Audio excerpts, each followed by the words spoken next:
Selmond is suing his former friend, Elena Smith, for an unpaid car loan given to Elena after her release from prison. Court come to order.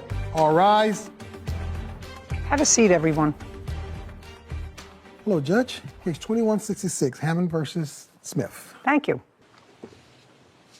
Mr. Salmon, the long and short of this case is you met the defendant on some sort of a website. She was in prison at the time. You began to see her. She got out of prison. You gave her a certain amount of money that you consider gifts to her, but then she asked you if she could borrow money to buy a car. You gave her $2,600 with the expectation of being repaid, and this is your lawsuit, correct? Yes, Your Honor. Okay. And your answer to him said, well, it was never really anticipated that I would give him back his money, only I said I would give him back if I got my stimulus money. I didn't get my stimulus money, so I'm not paying him back. That's what the case is about. Simple. So let me get a couple of pieces of information from you. From when to when were you in prison? January of 2019 until June of 2022. For what? Several things. I did any thefts and stolen firearms. And? That was it. Was there one indictment or more than one indictment? One federal indictment and 23 counts for state. Which state? Washington. Was it the first time you were in prison? Yes. Did anybody else go into prison as a result of the same case? No. At what point during your stay in prison did you begin to communicate with Mr. Salmond? Somebody had put me on a prison pen pal website, which I wasn't aware of until I got a message from him. I took myself off the site. That site's usually for people to get things from people, money in their books, packages. So we started talking, but... When? Give me a month and year. It was in April of 2019. So right away? Yeah, about a few months after. Right away. And you were in jail, so you clearly stayed in touch with him. Yeah. How often did you stay in touch with him? We corresponded maybe initially once every couple of months. And then? And then I was taken from prison to Spokane in November of 2020 for a federal indictment. I was gone 6 months. To serve time on a federal indictment? Not to serve time, but to be indicted and sentenced. And were you? I was. To what? 6 months. In the same prison? No. Different prison? Yeah, I was supposed to go after my state to go to my federal time. Now, the government started to send out these stimulus checks, which, in my mind, and maybe I'm wrong, were given to people who were suffering through the pandemic because they couldn't work, they couldn't feed themselves, they needed money to exist. And that's why the money was given out. I mean, I recall the letter that came with the stimulus money. It seemed to me, Ms. Smith, so I'm going to ask you, because I read your answer, which I found interesting. And you said that while you were in prison and communicating with him, several of your stimulus checks came. Where did they come? They were going to be sent to his house. Why were they going to be sent to his house? Because inmates were having their stimulus checks sent to the facility. The facility takes 75% of it. Now, so I knew this would get more interesting, and I have to sort of put it in my timeline. So you had to apply for the stimulus checks. Correct. And all the inmates filled out a form for the stimulus checks. The other inmates filled out forms which said that they wanted the stimulus checks, gave them their social security number and an address. Correct. And you put his address on your stimulus check. Actually, he filed it for me. Whoever, he put his address. Was it at your direction that he filled it out for you? Or did he just do it himself? I mean, I'm up to a casual... Yeah, he filed online for me. Because you asked him to? Yes. And because he used his address, while the government was taking 75% of those stimulus checks and taking it for your upkeep in prison, because there's a certain amount of upkeep. You have meals, you have doctor services, whatever you have. They took 75, leaving you 25%, I suppose, to put on your account in the canteen or to do whatever you want. Is that close? Yes. How many checks did you see? None. Because according to you, they went to his house, and since he couldn't find you, because you had been transferred to one prison or another, what did you do with the checks and how many did you get? I believe they got 2 checks and then they just all expired. You know, I never deposited them or anything. Do you have them?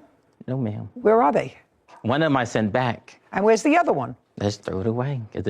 When did they send it, in 2020 or 2021? I believe it was 21. Your Honor, it was 2020. Okay.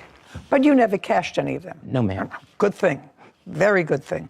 No rhyme or reason to giving out stimulus money to people who are already being taken care of by the state, but the federal government, I know, was printing money like it was Mardi Gras, and sending money to prisoners is dubious thing. Sarah, you looked up some figures for me on, because I was curious about this case. How much money Kevin and I spent on sending money to prisoners, especially those who were in long term, like lifers or whatever. She wasn't, but she got stimulus checks, 2 of them sent to him. So there were over 1.1 million COVID stimulus checks, totaling over 1.3 billion sent out to incarcerated people across the United States throughout COVID. And out of those numbers, according to the letter from the IRS, some 163,000 recipients were serving life sentences who received the stimulus checks. But that's throughout the U.S., not just in Washington. Not just the state or of Texas. Washington. I got it. Okay. I don't know one guy that cold turkey goes on a prison website to get a pen pal. But the people that do that are sort of the same people that have themselves shot out of a cannon a little bit crazy. A little bit.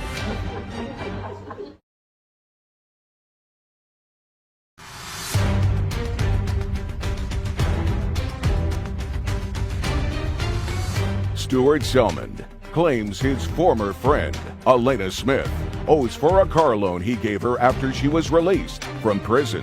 Then, Miss Smith, there comes a time when you get out of jail. Correct. During the time that you were in jail, once you reconnected with him, did he send you any money? That's when he started. He never had before. I never asked, but when you reconnected? Yes, because I had lost my job being Oh, gone so you for got court. out? No, I had a job in the prison. Okay. But I was gone for 6 months for court, so when I got back, I lost that job. So that was the first time I asked him for help. But again, my stimulus checks were supposed to be at his house, so But they were I didn't know his- that yet. Okay. So Well, you asked him to fill out the form. Why did you agree to fill out the form with your address on the stimulus checks? She said she had no one else to send them to. Okay. Mr. Salomon, do you work? Yes, ma'am. Who do you work for? I work at the hospital in Tyler. What do you do? I'm a nurse. Now, Mr. Salmon, why wouldn't you ask Ms. Smith, hey, why do you want them at my house? I can't cash them. Why not just send them to the prison? Did she tell you? No, ma'am. Did you ask her? No, ma'am. All right, so he's not asking for any of that money back. He's asking for the $2,600 for the car that you wanted when you came out of prison. When you came out of prison, you lived independently. I was in transitional housing. And tell me how it came about that you asked him for money for a car. He came and picked me up from prison, bought me a phone. Okay, he picked you up. That was nice. Yeah. Anybody else pick you up? No. Who was that? This is my best friend of 18 years. Okay, did she pick you up? No. So he picked you up? Yeah. Okay, and what else did he do? He bought you a phone. He bought me a phone. He's not asking for that back. He bought you a phone as a gift, correct? Yes, ma'am. Correct. Yes, he bought you a phone so that you would be connected to the world. Correct. What's next? Then he started cash apping me money He that did. I didn't ask for. How much? I have it all right here. The first one was June 13th for $50, June 14th for $50. This is prior to the car money. So you said you needed some cash and I never said I needed it. He just was doing it. okay, and he's not asking for any of that money back. Right. Now tell me about the car. So I got a job offer, but I didn't have a vehicle. So he had been helping me out for a while. Okay, so he's helping you. So I asked him for money to get a car. This first stimulus check that he sent back, I wasn't getting, but the third one, I had to file a tax return in order to get that, which was only $1,400. Oh, just a second. I don't care about your stimulus money. I don't want to That buy was how I you a was supposed car. to pay him back. I don't want to buy you a car. But he bought me a car. No, with no, no. My stimulus money I was supposed No. to give him for only $1,400. No. You have to understand something. You have no proof, and I actually believe him when I say he didn't cash your stimulus checks. Yeah, He returned them. You don't even think that he cashed them because No. that would have been a federal offense and he would have gone Yeah, to jail. I didn't. And you didn't want to go to jail, right? No, ma'am. And truth of the matter is, stimulus money is, in my view, not for anything other than try to keeping everything in balance while there was COVID. Now, you got out of jail. owning a car is sort of a luxury. You have to have a car, you have to have insurance, you have to be able to keep it up. That's not what stimulus money was for. So let's go back. He didn't collect any of your money. He was nice enough to put in $50 here, $60 there, gave you a phone so you would be connected. Now you tell him that you need money for a car. On what date do you tell him you need money for a car? On June 15th. And he gave you $2,600. Correct. And that was in June of 2022. Correct. Now, I'd like to see the emails following up when he's asking you for repayment of that $2,600. Do you have any? Yes, ma'am. I'd like to take a look at it.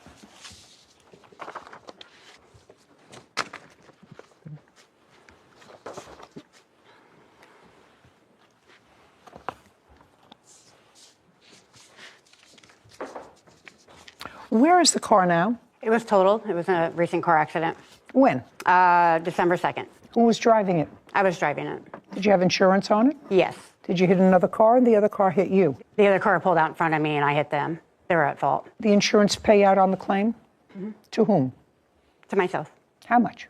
Just for the damage of the car, it was $3,200. So what did you do with the money? I bought a new vehicle. What kind did you get? 2008 Pontiac G6. How much did you pay for it? I paid $2,700. So if you gave him back his $2,600, you still would have had a down payment enough for that car. I paid cash on this vehicle. I know what you did, but if you had done the right thing, you would have paid him back his $2,600, and you would have had a down payment, and you would have been paying off the car. So there was no agreement for me to pay the $2,600. It was to pay him back with my stimulus of only $1,400. Well, I've read this here, and you know what I get out of these text messages back and forth? Something that people who are takers do all the time. They justify taking because you say, you're just so blank petty. You make more than enough, and I'm making $500 a week. I have real life problems. So you're saying that the money isn't really that important to you, and it's that important to me, and I have a child to take care of, and you don't. You make $500. You live alone, sir? Yes, ma'am. Yes. You live alone. You were a good sucker for a while, and now I'm not giving you back the money. I'm cutting you off. Did you change? Yes. He continued to cash app her after the $2,600. Up here. After June 15th, when he sent her the $2,600, he sends her unsolicited another $700 dating all the way to August 11th. Well, that's terrific. Isn't he a nice person? She's been your best friend for 17 years. 18, yes, ma'am. 18 years. Do you work? I do. What kind of work do you do? I work in healthcare. You make a living? I do. You have a car? I do. You have a home? I do. Right. Why didn't you give her money? I was in the middle of a divorce and we were selling our home. So the answer is you had other things. You work, that's two sources of income of her best friend for 18 years. And she could have come to you. And She did, just and I gave her money. Okay, well, she seems to be, you can sit down. She seems to be a taker. And if he gave her more money, even after this $2,600, he's not asking for that money back. He also told me to keep the stimulus check to pay the car. Oh, I'd like to Yes. see it. Not that it's important. No, it is. He Because told me I'm to keep it. Just a second, because I'm not. You didn't get another stimulus check. No, I didn't get the stimulus. No, you didn't get That another was the stim- only stipulation to paying him back was with that. No. No. Yes. He was tracking my iPhone. He was constantly blowing up my phone. He became a weirdo. He sent me an email. Madam, I have to tell you something. It takes a weirdo to know a weirdo.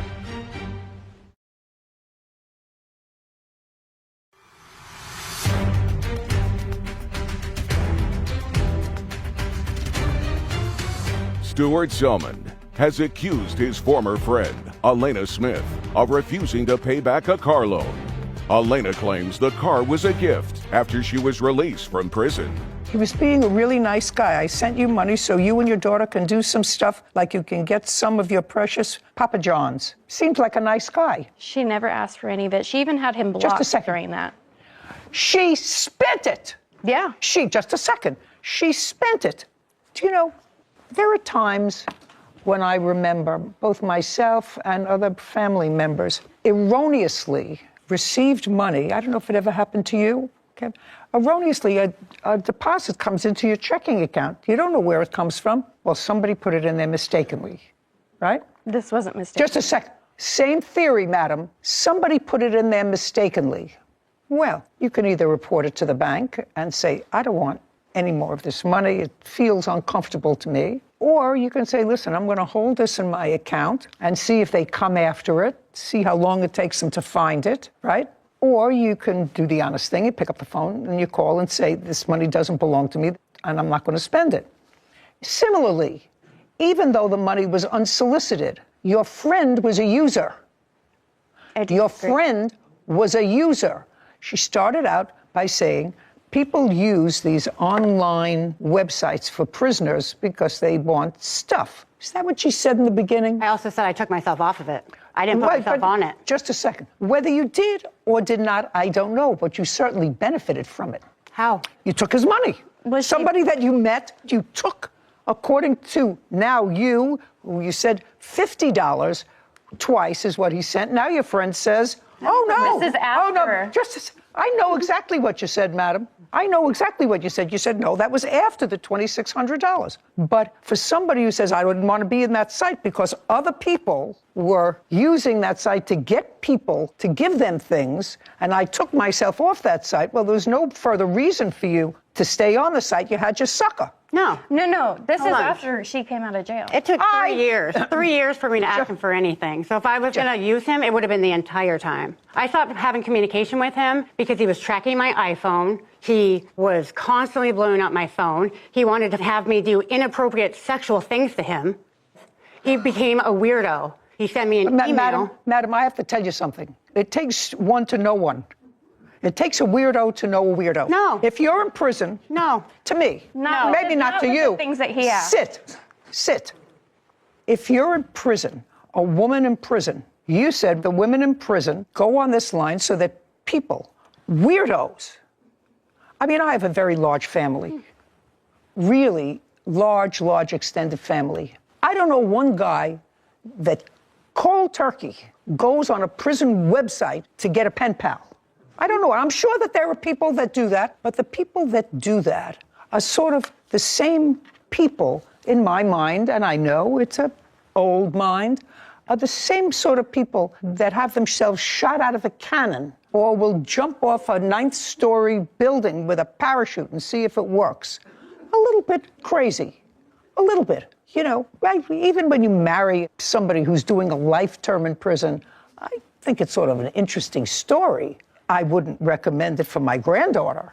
So the fact that you did a substantial stint in prison, leaving a small daughter who was taken care of by whom? Her father. By her father. Still taken care of by her father? Yes. So you have a place in your life that's sad that she's not with you, but it gives you the ability to create a life for yourself because you're free. So you can create a life for yourself. This man says, I was a very nice man. I made you more comfortable while you were in jail, a little more comfortable. And when you got out of jail, I also sent you money. Now, if you're telling me and your friend is suggesting that he wanted some sort of a quirky quid pro quo, that's a reason to cut him off. It's not a reason not to pay him back.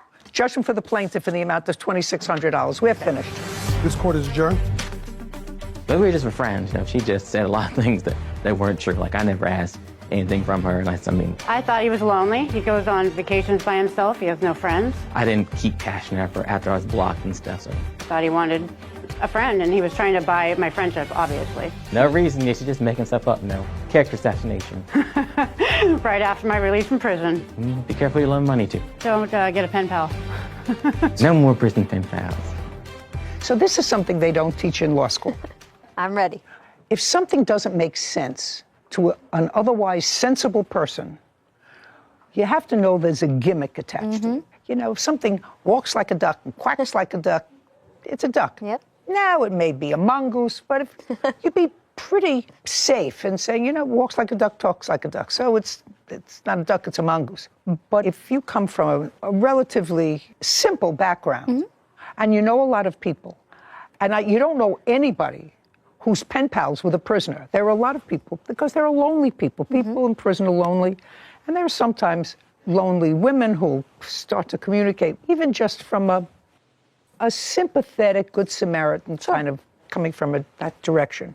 People should know that if a stranger is giving you money under those circumstances, there's got to be a catch there someplace. I mean, I know my brain stems from your brain, so maybe we're just on the same track here, but I would never accept money from someone who's seemingly just giving it to me because. There's always a string, there's always an attachment, even from people that you know. But definitely with strangers, there's strings. Otherwise, why are they giving you the money in the first place? Right. I think she knew what she was doing, and even if she didn't sign herself up, even if we take her at her word on that, she knew what the people on that site were about. Oh, well, she was very clear. Yep. She knew that people in prison were going to be entitled to get stimulus checks, but they were to be directed to the prison because the prison would take out 75% of those checks, which would cover your care.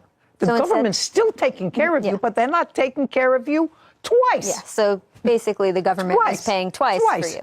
And so in order not to do that, she concocted this scheme. Found someone who would be okay with the other end. Sending it to them. And I'm sure that didn't come to her genius head alone.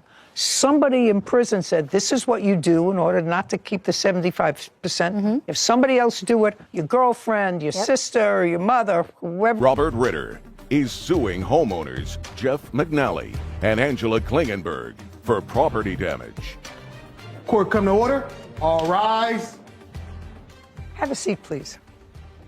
Hello, Judge. Case 2164, Ritter versus McNally Klingenberg. Thank you. You're welcome. Mr. Ritter, you own a piece of property, That is correct, Your Honor. and it's a residential piece of property, That is correct. and you use it as a business. That is correct. I would assume that this is your tenant. That is correct. Perfect. Could you stand up next to Mr. Ritter? What is your last name? Mason? Mason. These are your neighbors across the street? Yes.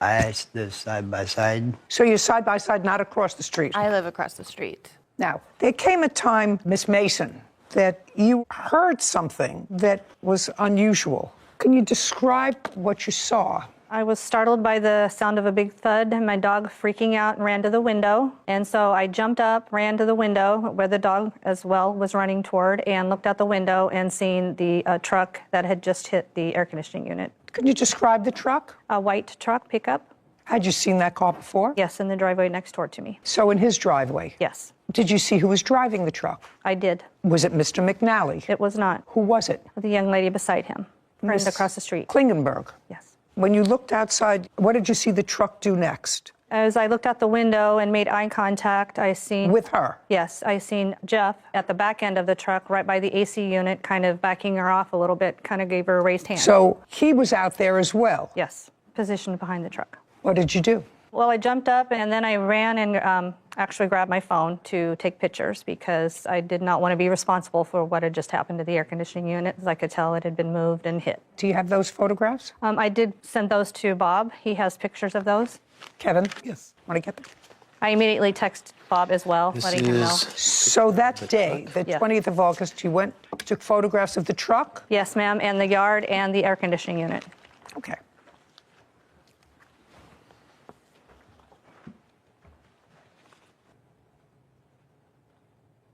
Mr. McNally, Yes, Your Honor. where had you been camping? We were camping in a place called McCall, Idaho. Aside from you and Miss Klingenberg, who were there? My son.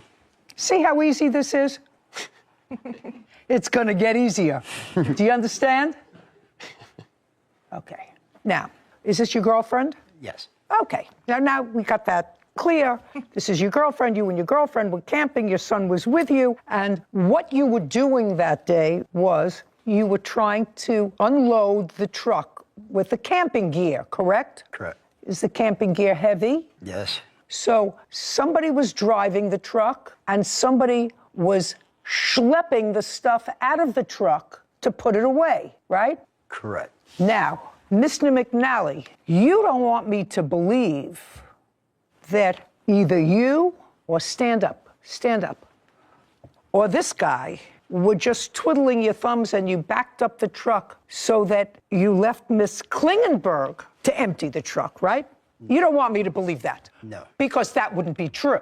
And that would be foolish. And that would make you certainly unchivalrous, right? Correct, Your Honor. Okay. So when you were first confronted with this, you said, oh, my girlfriend wasn't driving, right? Right. So let's get it straight now, because that's what you wrote here in your answer. Oh, my girlfriend wasn't driving, my son was driving. That's not true.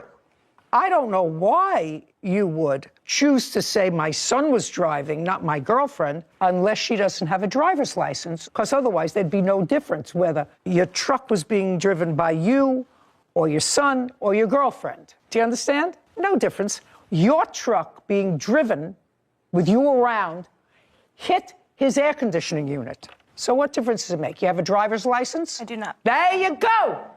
Perfect. I was not driving, Your Honor. Yes, you were. Yes, you were. You were driving, and he says you were. You see, and he says you, just a second.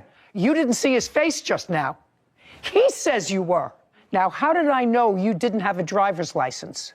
Do you have a driver's license? Yes. Yes. But how did I know you didn't? Where do you think I got that from? I got that from common sense, because Mr. McNally doesn't look like a stupid man. And there would be really no difference if he drove the car, you drove the car, the son drove the car, his car caused damage. But in order to perhaps have insurance cover it, if he had insurance on the truck, do you? My insurance had actually elapsed. What? Okay, so it really didn't make any difference. If you had no insurance, you could have said she was driving. But didn't think that far. Okay, so that's why we're here. We're here because you let an unlicensed driver drive your truck that was uninsured that you took on a camping trip. Is this coming together for me? It's close.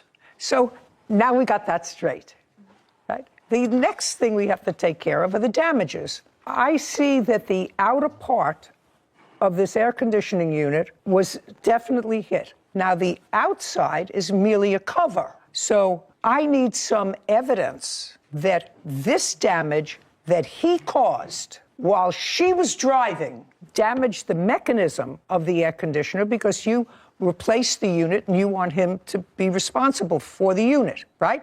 That is correct, Your Honor. I have to see a photograph, because I don't have this photograph of the inside of this. I just have the photograph of the cover. I do not have the inside, but I do have from two HVAC companies that did go out to service it. One that did the replacement, the other that came out second opinion, as Jeff had asked us to do, which we did. Okay, I'd like to see it. This will be the second, and this is the actual invoice for payment.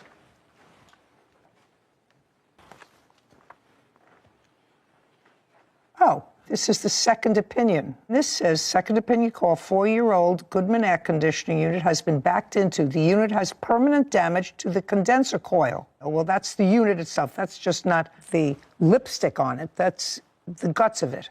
This says immediate repair, replace condenser coil and damaged panels, $39.61. Correct. Replacing the unit instead may be an option to consider. And to do the whole job, what did he want, $5,000? The other side, $34.50 to replace the identical unit. Okay, and to repair it was less money to replace it. and to repair. Correct. Okay. Do you understand that now? I do.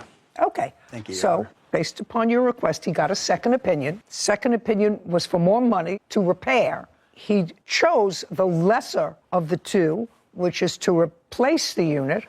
The ball is in your court, sir.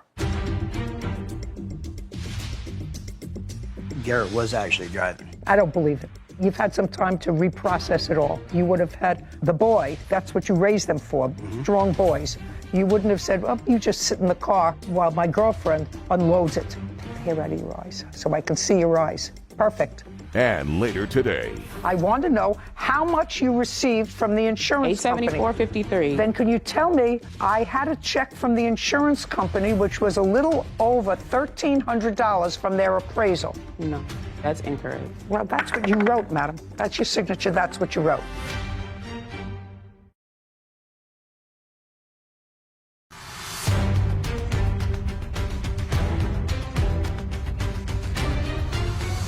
Robert Ritter claims homeowners Jeff McNally and Angela Klingenberg owe for property damage. after hitting his air conditioner. Your car, uninsured as it was, driven by your girlfriend, damaged his property. Why don't you think that you're responsible for it? We don't believe we hit it. The damage is on your truck, sir. There's a picture of your truck here. You want to see it? Or you don't have to see it. You'd be better off just saying, you know what? I don't have the money. You'd be better off just saying, because we started out wrong, you and I, Mr. McNally. And the wrong started off was claimed his son was driving, even though Regina clearly saw his girlfriend. Okay, so that was a fib here. Actually, Your Honor, if I may, there was just one front seat, a bent seat, and she was sitting in the middle, and Garrett was actually driving. I don't believe it, sir. You've had some time to reprocess it all. That's not true. She was driving, because if you were unloading the truck, you would have had the boy. That's what you raised them for, strong boys.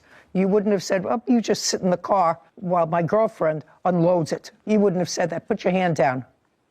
Take the hair out of your eyes so I can see your eyes. Perfect. Thank you.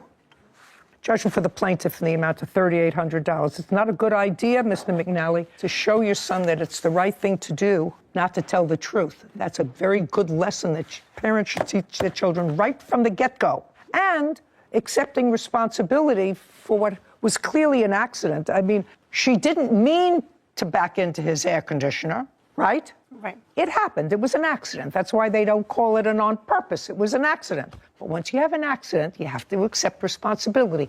That's what you want to teach him. And if he lifts his hair, he'll be able to see and be able to hear better. We're done. Thank you. This court is adjourned. We were all sitting in the front of the bench seat, so I was in the middle, and I think when she initially came out, she saw me sitting in the truck, but maybe she assumed I was sitting in the driver's seat, but I wasn't. Nope, my vision was great that day. It did make me jump, and my dog was freaking out, so I definitely knew something hit the house. I told him that my son and I were emptying firewood and that he may have hit his AC unit. It's just sad, you know, that they had to do that and that the young man had to be involved when he really didn't do it. That case was a great demonstration of how being well prepared and doing the right thing can make the justice system work for you in the right way. He had all of his evidence laid out exactly how he needed to present it to you, and he had the damage evidence, he had the photographs, and he did the right thing. He didn't try and get a whole new unit for the $5,000. He said, I'll get the 2 estimates if that's what you want me to do. So it just shows how being prepared and having all your ducks in a row can really benefit you when you come into a court system. But my problem was telling the lie after you've sworn to tell the truth in front of his son, because those things remain embedded in your children. You want to be a good parent. The first thing you have to teach your children is to be honest. And if he sees that his father and the father's girlfriend are dishonest, that will become part of his fabric. That's a mistake. So I agree. But I think you are correct that it was a good lesson in preparing a case that made it easier to try. True. Case 2171, Cosby versus Warren. All parties, please step forward. Shalea Cosby is suing mechanic Kevin Warren for the repair cost of a car and lost wages. Okay, Miss Cosby. According to your complaint, you parked your car near your home on a side street. You came out the next day and you found your car vandalized. Car was a 2017 Hyundai Elantra. Correct. Did you buy the car new or used? Used. And how much did you pay for the car? I put a down payment of $1,350, I believe, $1,350. So you financed the whole thing? Yes. And you have to have insurance on your car. You have to have liability, collision, all that other good stuff because you have a loan. Right. And you did have insurance. Now, came out, you looked at your car and it was vandalized. What was wrong with it? The back window was shattered, and along the side passenger top quarter panel, back passenger door, and the passenger mirror, it was shot. You have photographs of it? Yes. I'd like to see it. Right here.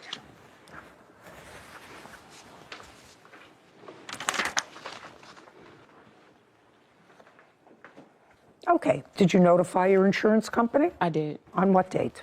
The same exact date, which was July 22nd, is when I came out and found my car vandalized. I submitted a police report. I have that right here. I'd like to take a look at it, please.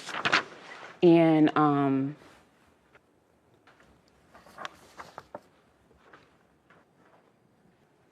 Okay. Nothing with nothing. Okay. Okay, so you told the police about it on the 22nd? Yes. And when did you bring it in for the defendant to take a look at it? That was August 18th. She brought the car into you in August? Yes. And how long have you been in the auto repair business? 16 years. So you've dealt with insurance adjusters before? Yes. And did you make the appointment for the insurance adjuster to come and look at the car? They never came to look at it. Sometimes they just have me submit photos if they don't have anyone in the field to come look at the vehicle. Okay. Now, when the plaintiff came in and brought you the car, did you have a discussion with her? Yes, I did. And I want you to tell me the best of your recollection, what she told you and what you told her. Okay, like she said, she brought me the vehicle on August 19th.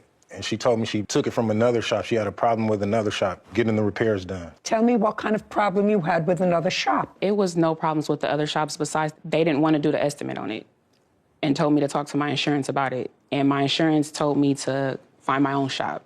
And that's when I found it. Just a second. Did your insurance company send you to the first shop that you went to? Yes. And for some reason, that first body shop was unsatisfactory to you. Mm-hmm. So you took it to the defendant. This is what the story is. The story is the defendant still has your car, right? Mm-hmm. And he's keeping your car because he says you didn't pay for the repairs. It's your position that you gave him the entire check from the insurance company. Is that your position? Speak. Be very careful what you tell me. This is how her car looked when she brought it to me. Oh, Miss Cosby, I have a feeling that you're not going to like the outcome of this. Oh, no, I'm legit all the way around. Oh, so really? And those are the afterward Just pictures. a second. Hustler. Oh, it's not a hustler at all, man. Absolutely a hustle.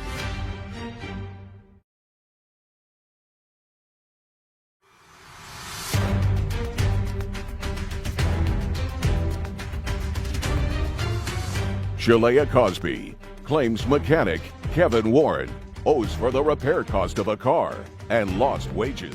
The insurance check went to you Correct. to cover the damage to the car. Correct. I'd like to see the check receipt that you received from the insurance company.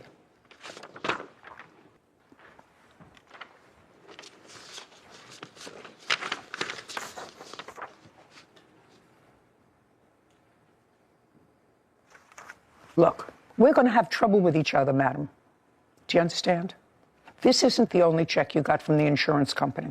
If you're talking about a check in 2020, that has no relevance to 2022 vandalism check. I want to know how much you received from the insurance company. $874.53. Then can you tell me, I had a check from the insurance company, which was a little over $1,300 from their appraisal. No, that's incorrect. Well, that's what you wrote, madam. That's what you wrote. That's your signature. That's what you wrote. I see the paper.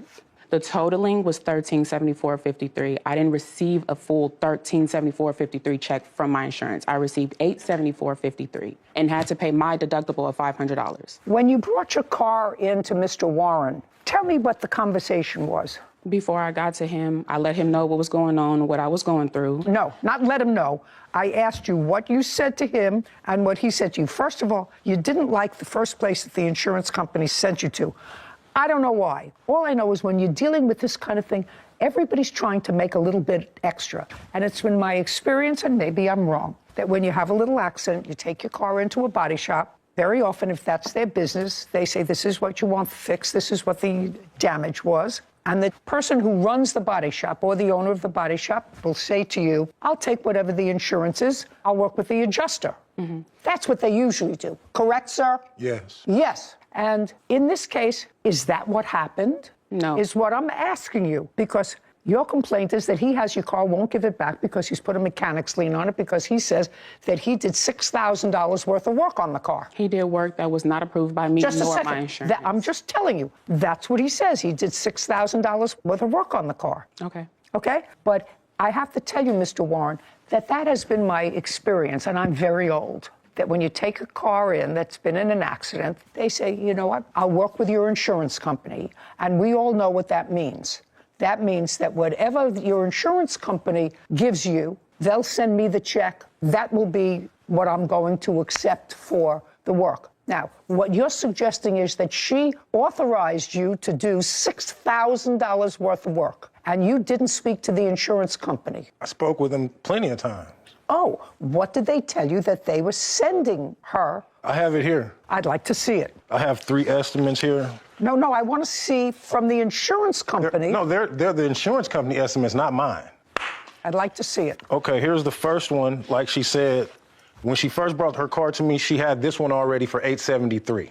Okay, so then what we do when we see more damage, we put what you call a supplement in. So I put a supplement in, and that's when they told me she has 2 claims. She has a claim for the auto body damage and a claim for the vandalism. The $874 is for the vandalism. If you look at these other 2 estimates, it's a totally different claim number. May I see it, please? That she put the claim in for. So these other 2 are for the auto body portion. Not for the vandalism. No, it's 2 different claims. When she brought you the car, was there body damage on the car? Absolutely. This is how the car looked when she brought this to me. I'm not just talking about that. Can I see, please? This is how her car looked when she brought it to me. Oh, Miss Cosby, I have a feeling that you're not going to like the outcome of this. Oh, no, I'm legit all the way around. Oh, so really? And those are the afterwards Just pictures. a second. Just a second. This car was in a bad accident. Yes, correct. This car was in a bad accident. Hey, this car was in a bad accident shortly after you got it. Correct. Right.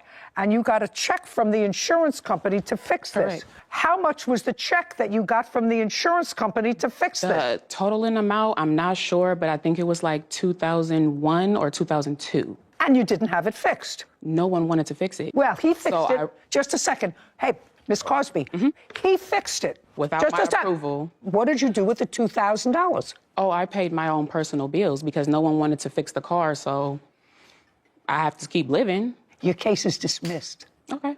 How's that? That's Your fine. case. Hustler. Oh, it's not a hustler at all, man. Hustler.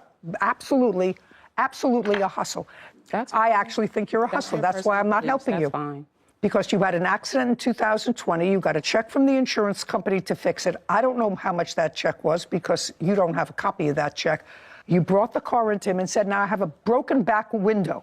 I have a feeling, and I know it's only a feeling, but this is my program, so I can vent that feeling, that you went to the first place to fix the car and you said to them, I want you to fix the front and the back, and they said no. That was for something else. You already got paid for that. Incorrect. They so you didn't went want to to him. get an estimate altogether. Yeah, I don't believe you. You don't have to. I don't. Well, I don't. I don't. have to. That's why your case is dismissed. That's fine. Now I'm getting to your counterclaim. Because you put a mechanic's lien on the car? Yes, I have it here. Great. So you've got a mechanic's lien on it. She can't sell it. I'm not giving it back to her. I'm not ordering it back to her. You have the car? Yes. Sell it. I need that signature on that paper to be able to do so. It doesn't matter. From whom?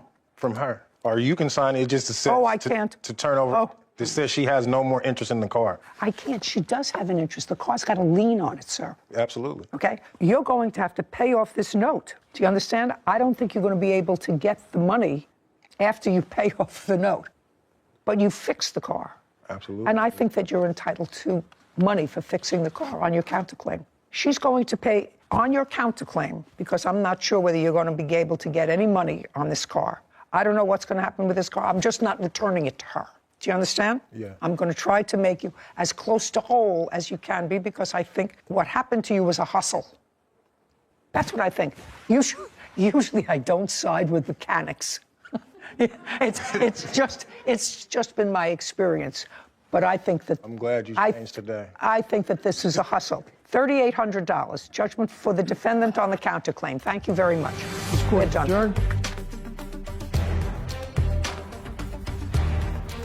Oh, I appreciate her decision. I believe she ruled the right decision because I brought all my paperwork and it wasn't no other way to rule it. Well, she said she wanted me to help her get her car fixed and that she was gonna get the insurance and pay me like she was supposed to do, but I guess once she got the money, she changed her mind. All mechanics aren't bad.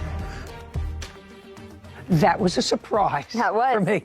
Did not think it was going to go that way when we reviewed it When earlier. we talked about it, I looked at it. When we spoke about it, I said, you know, sort of using my life's history, take the car in, don't worry, I'll work with the insurance company, does a little bit more work. The insurance company sends a check for a little less. But he wasn't at fault. She was the hustler. Yeah, he wasn't trying to make an extra quick buck like a lot of mechanics that we've seen. He did the work. He did the work. Because she didn't bring the car in there just for the back windshield. Mm-hmm. It's a hustle. It seemed that way. As soon as somebody says, oh, that thing from then has nothing to do with why we're here now, immediate red flag. Bing, bing. Yeah. Anyway, I'm glad that worked out. And Me too. I'm she's glad not you gonna gave get him the money. Maud Gedlin is suing her great-granddaughter, Angelina Marshall, and her daughter, Angela Nori, for writing fraudulent checks. Court come to order. All rise. Have a seat, please. Hello, Judge. Case 2169, Gatlin versus Marshall Neri. Thank you. You're welcome. Miss Gatlin, Right here. who's Marshall? This is your grandmother, Great-grandmother. great-grandmother. Yes, Your Honor. Would you have a seat for a moment? Yes. Thank you.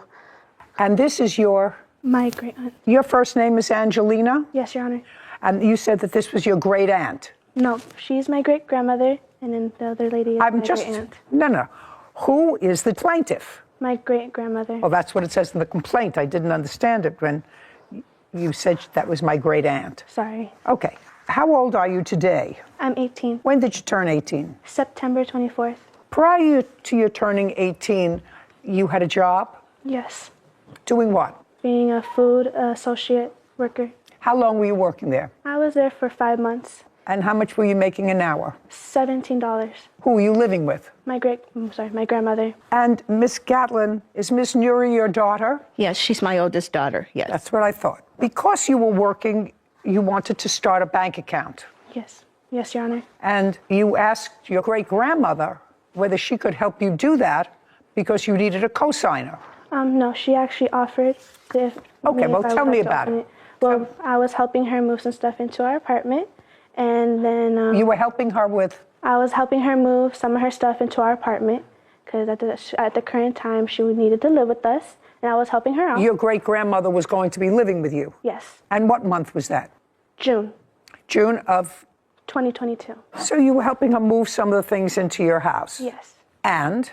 And, well, we were at the bank because she wanted to withdraw some money for, well, I don't really know what she was doing, but I was just riding around with her. You a working lady, or were you? Yes, I do work, Your Honor. For whom? I work for SecureTex. And that's where you deposit your paychecks? Yes, my paychecks are directly deposited. That is correct. Okay, so now you're traveling with your great-grandmother around, and she had to go in and make a deposit or a withdrawal. Yes. And? Well, I was sitting there waiting for her to finish. And, well, while we were waiting for a teller to open up for her before she went outside, she asked me if I would like to open a savings account. And, well, I really didn't need one, but I was like, yeah, sure, so I can at least have my checks go somewhere. Well, what were you doing with your checks before that? I would just take them to the bank. Is that what the bank that they were drawn on? Yes. Okay, so you were taking to the bank that they were drawn on to cash. Okay, but this was a more convenient bank? Yes. She said it would help me with my credit, so I'm like, yeah, sure, since she wants to help out. Okay, so you had some paychecks that you were putting in there? Yes. Those are not the checks that are at issue. How long did you put your paychecks into the bank? That was now a joint savings account with you and your great-grandmother, starting in June. Excuse me, what? Was that the It one? actually started in May, Your Honor. May of 2022. Yes, and to go back a little bit, Angelina, yes, I was living with my oldest daughter. Angelina came to me one night and she said, Granny, she said, can you help me open a bank account? And I said, well, we'll see. So she happened to be with me that particular day when I went to take care of a transaction. And I said, hey, let's see if we can open your account that you asked me about. And the young lady asked her how old she was. She said 17. She said, well, unfortunately, you can't open an account.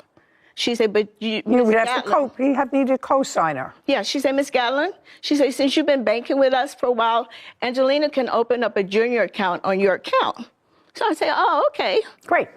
So it was opened in May? It was open May. Great. May 11th. And you put your paychecks in there? Yes. And you withdrew from your paychecks what you needed to live? Yes. Is that what happened? Yes, Your Honor. But then there came some checks that you weren't quite sure of how they originated. They were not your paychecks. What checks were those? They were some checks that a family member gave to me. No, not a family member. Not a family member. Your father gave to you. Yes. When did your father give you these checks? I'm gonna say maybe July. I'm not too sure. When did you see your father? Well, he's in and out of our lives a lot. We never really talked to him when he was around. But maybe about... No, look at me and tell me how it is that your father gave you checks, which turned out to be bad, to put in your account, your bank account. Well, he was just trying to help out with... No, not just trying to help out. I want you to tell me where you received the checks, what he said to you when he gave you the checks, and I assume he did not give you the checks all at one time. No, he didn't. Gave them to you intermittently? Yes. So tell me when he gave you the first check. Was that in July? Yes. Where was he? We were at my house. With? My grandmother. With your grandmother. She likes him? Yes. And what happened when he was at your house in July? Well, he came over to check up on us, the family. And he's like, Angelina, do you need some money? I said, yeah, Dad, to help out with the bills. He's like, okay, here, cash this. And like, I didn't... No. Ask. What happened when your grandmother told you that the checks were bad? I was like, okay, I didn't know because I was trying to get into my account. I didn't know about it. I'm like, okay. She's like, are you going to pay it so it won't come back on me? I'm like, yes, I will pay it. You're talking very fast.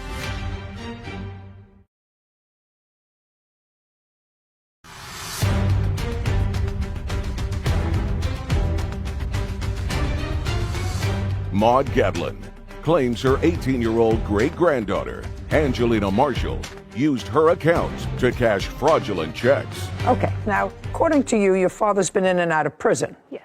How long had he been out of prison when he came to the house? I'm going to be honest, I don't know because he's honestly very in and out of jail a lot. So I don't really keep track of how many times he gets out and then... Well, I'm just asking, when they came to your house in July, had he been in jail in June, in April? April. May? April. He'd been in jail in April. In May? No, he was not in jail. Where was he working? He wasn't working anywhere. He wasn't working in May? No, he does his own thing. I don't know what that means. I don't know what that, good.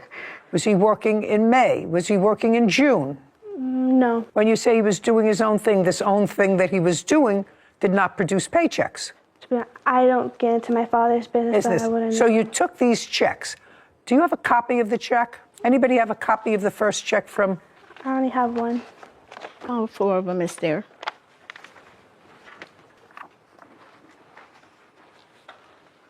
Well, first of all, I don't see any signature on here. On the first one, there isn't. On the 3560, Your Honor, there isn't. No, on 600, 1200. There isn't any signature on any of them. It's just that she wrote her name on it and screenshot them into the account. No. And I do have the breakdown. I'm sorry. Just a second. Okay. I do have these checks starting to be deposited in August, one on the 11th, two written to you on the 16th, from a Suzanne, and they're made out to you, right? Yes. You're not a stupid person, right? No. I want you to tell me who Suzanne is. I wouldn't know.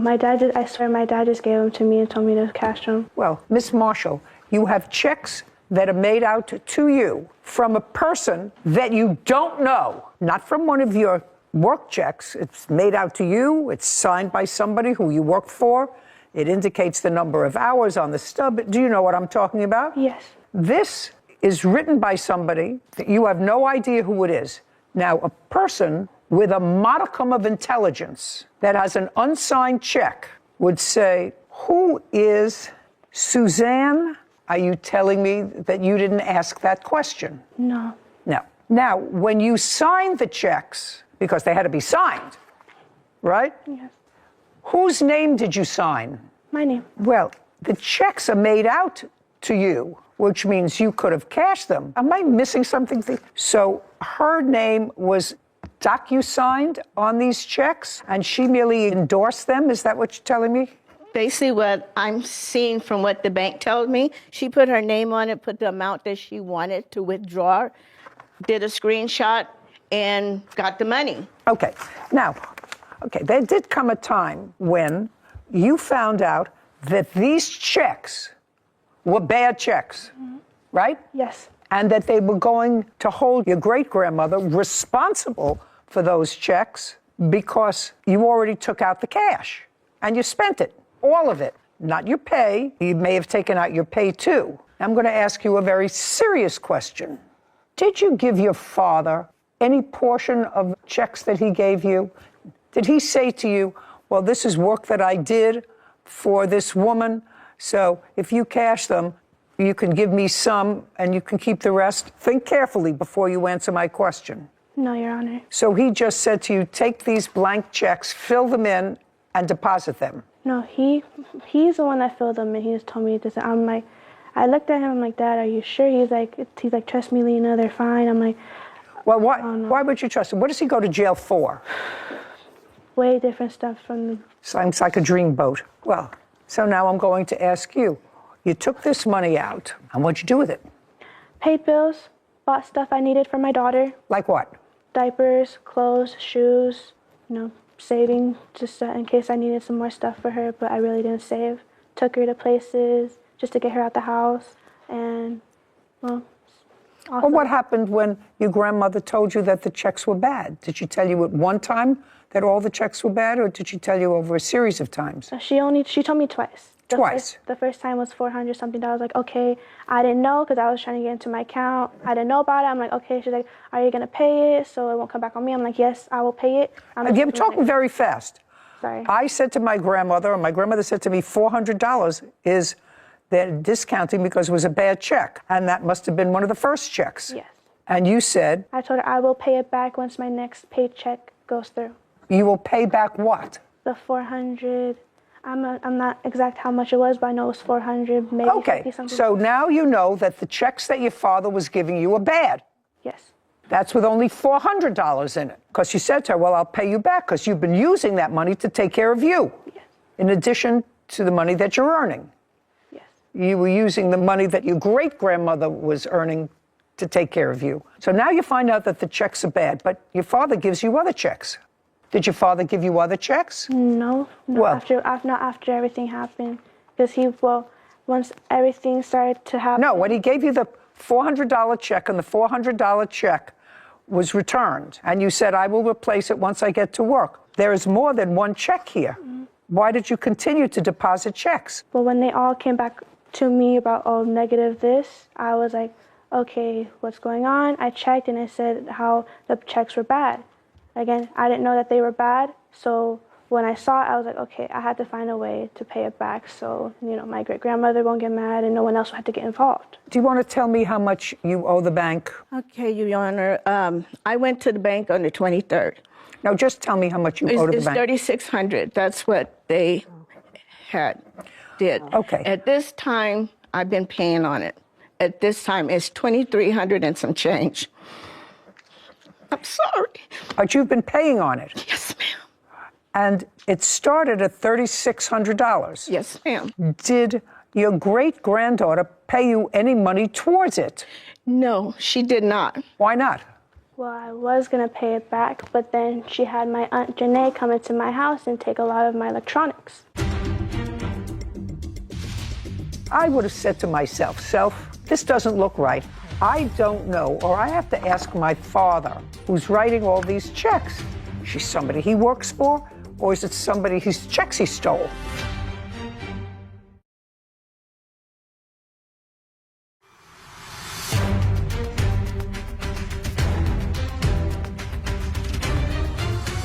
Maude Gadlin is accusing her 18-year-old great-granddaughter, Angelina Marshall, of cashing fraudulent checks with her account. Angelina claims her electronics were sold to pay for the debt. Now, she took what electronics? She took 3 of our TVs. Now, you bought those TVs with this money? No, all this stuff that she took was bought way before any of this happened.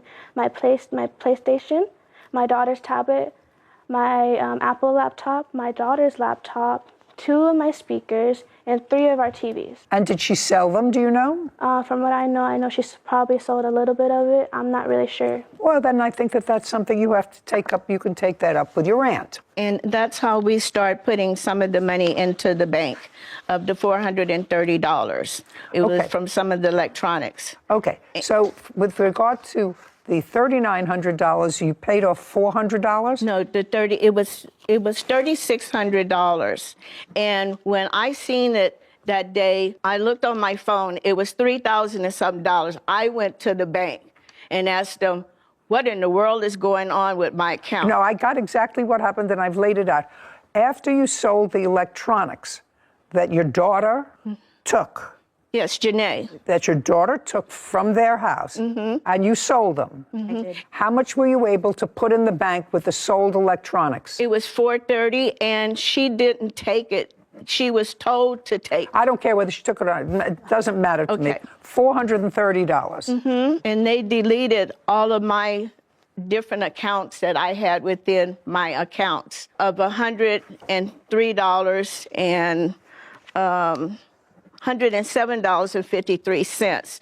I had other little accounts that. Just a second, you owed $3,600. Yes, that's what the bank Just to say, said. the bank said, and you put back in to satisfy the bad checks $430. Exactly. So what's owed to you is $3,200, $3,270. And then I put another $100 on it in December because of the fact the credit people came to me and told me if I don't put something. No. in this account, I just want to know what's left. Okay. What's left after the $430? Okay. As of today.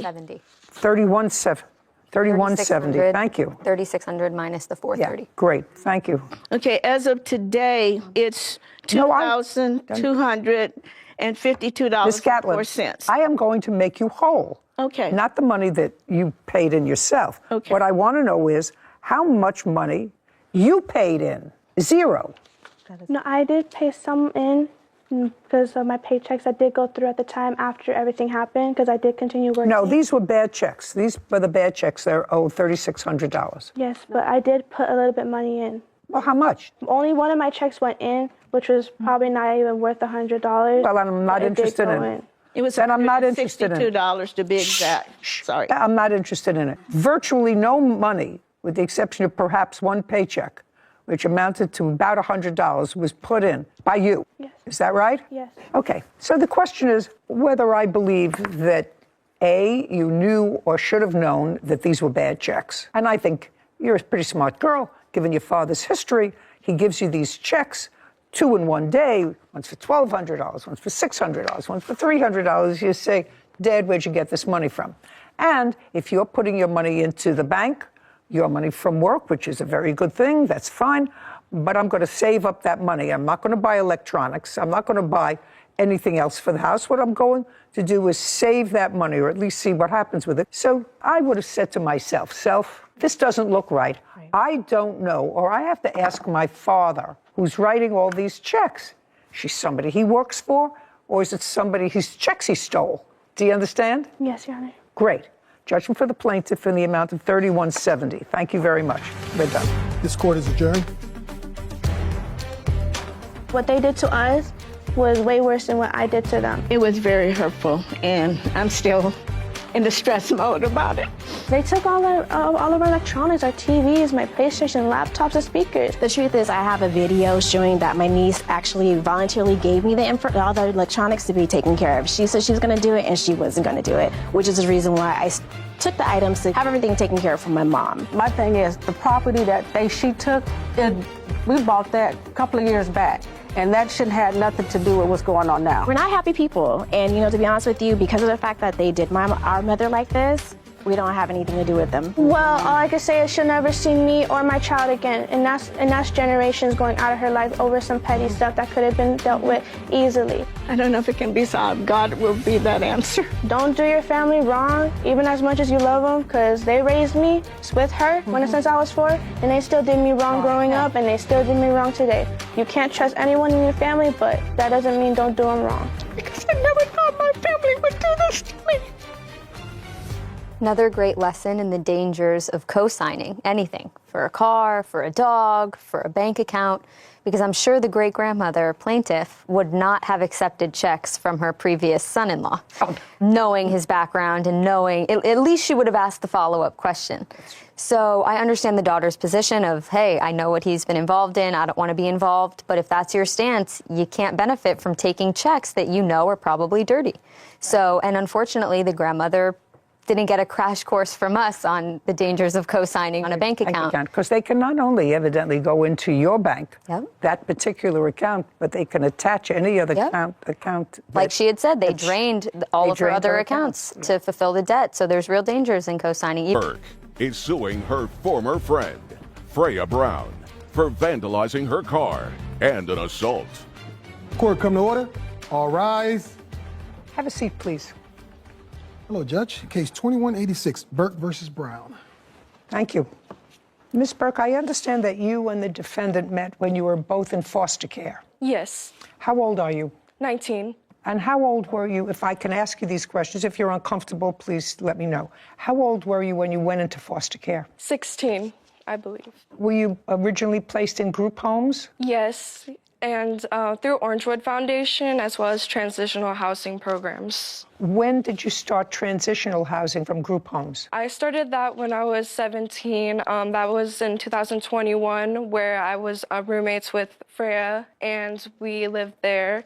Okay, and could you describe the facility where you were living? We were living in Tustin, an apartment complex where they rent out the rooms and they have foster kids go in there and then they pay, well, they don't pay rent, but it's a transitional program to move up to the extended foster care transitional housing program for after you're 18. So it's better to be placed into this one so it helps foundation towards the next one. Towards total independence? Yes. And how long did you stay in that facility? Until when? Like a few months after I turned 18, I got into the Costa Mesa transitional housing. Okay, from Costa Mesa, do you go into any other facility through the foster care system, or are you then supposed to get a job and get on your own 2 feet? So this program, the independent living program, it's really hard for foster kids to get into. You have to be set up with all the requirements. And so... What kind of requirements? Are there academic requirements? Yeah, academic requirements, working,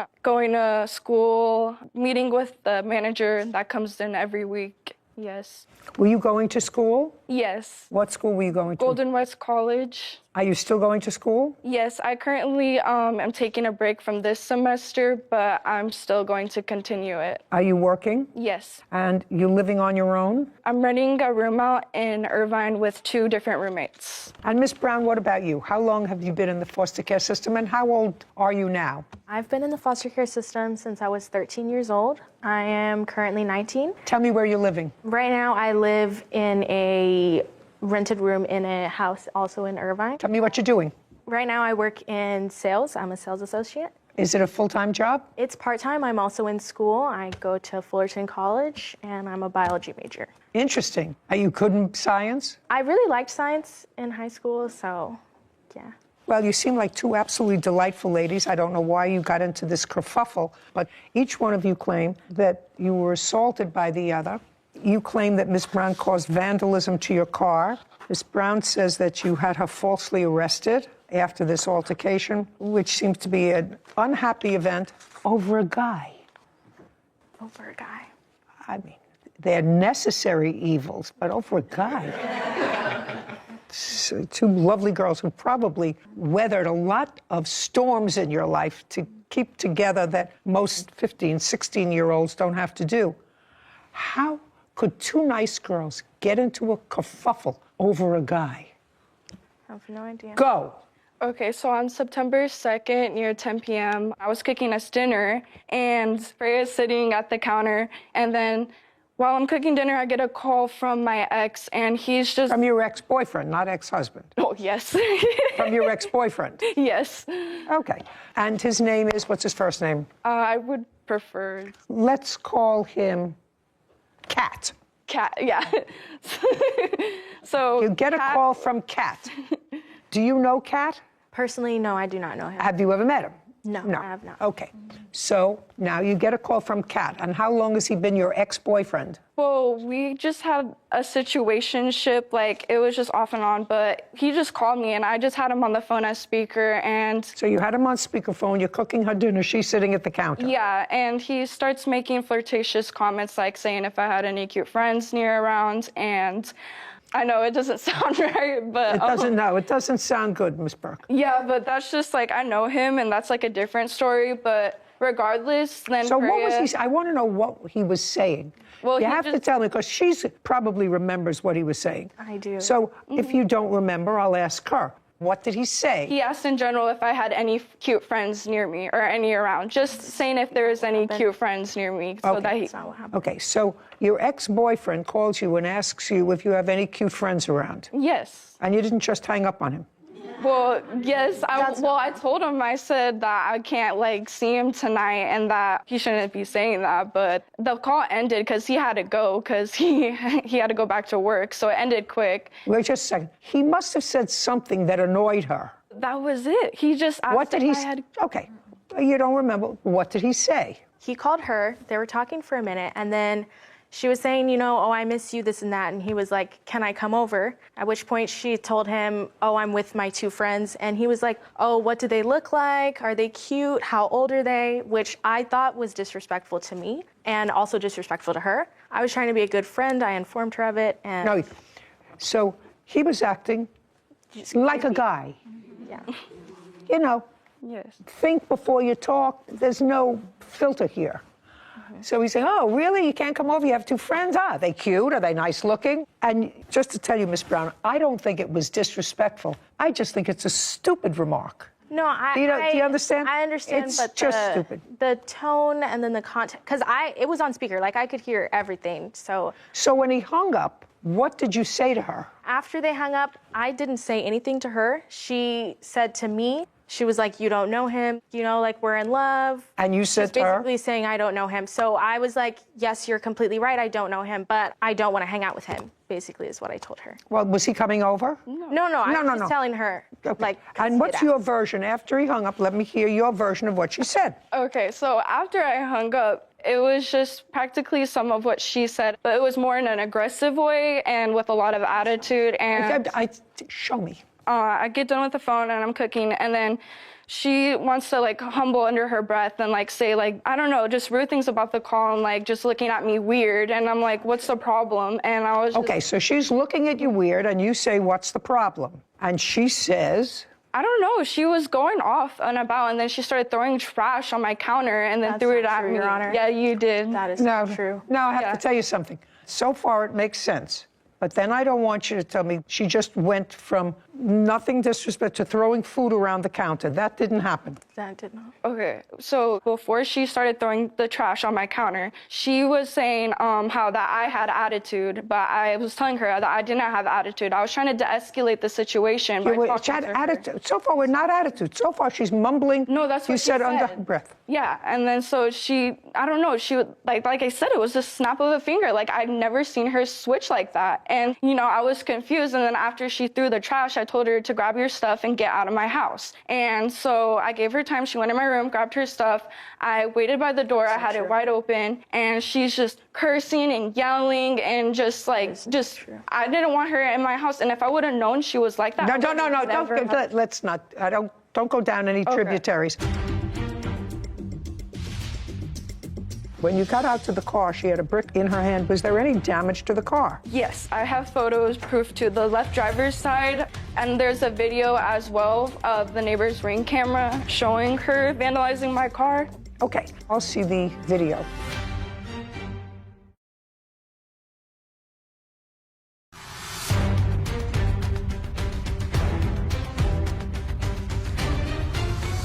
Autumn Burke claims her former friend, Freya Brown, owes for vandalism and an assault. Freya is countersuing for an assault and filing a false police report. There's a piece that I'm missing from this story, but let's say they're following your timeline. It probably makes sense as you got into an argument. You said to her, you know, he's really not that way. He's really a nice guy, and I love him. And she said, well, somebody who really loves you doesn't say, I want to come over and hang out with your two good-looking friends. That could escalate into something that's angry. Your Honor. Well, the thing is, when she did mention those things, they weren't calm as you expressed. Yes. They weren't. They were very aggressive. They could have been aggressive, but that's... They were not. They could have been aggressive. I didn't see a reason why it should have been that way at all. Listen, I'm not saying I agree with you or not, but I'm saying that common sense dictates to me that if you're on the phone with somebody that you still like, and that you're an on again, off again, and you can't come over today because I have 2 friends here. Oh, really? You have 2 friends? Maybe I'll come over and hang out with your 2 friends. She found that disrespectful. I actually find it disrespectful to you and disrespectful to him. You really have nothing to do with it, Miss Brown. Somebody else was being a schlemiel. No, I mean, I wasn't saying like... Okay. Yeah. All right, so now you tell her to get out, open her things. She's out the door, and? Well, no, she's not out the door yet. So then I have the door wide open. She comes, and then we're still, like, argumenting, and I'm trying to get her out of my house. She pushes me, and then I go back into... Yes, it is. I go back into the door, and then she starts hitting on my arm, like, hitting me, so I'm, like, defending back, and it was just crazy. Like, I didn't realize I had the door wide open for her to get out, like, peacefully. And okay, so that she didn't pushes happen. you, she puts her hands on you, you put your hands on her, pushing. And up until that point, there's a lot of maybe pushing, touching the arms, touching the hand, but nobody is injured. Is that a fair statement, standing at the door? Well, I got assaulted because I have the pictures to show that my nail came off. No, I'm asking you a question. Yes. Up until that time, did your nail come off during that time? Yes. Was it a real nail or a fake nail? Both of my nails came off. Like it was on the same finger, you had a fake nail over your real nail, and it both ripped off. Okay, I have I'll take a look. pictures.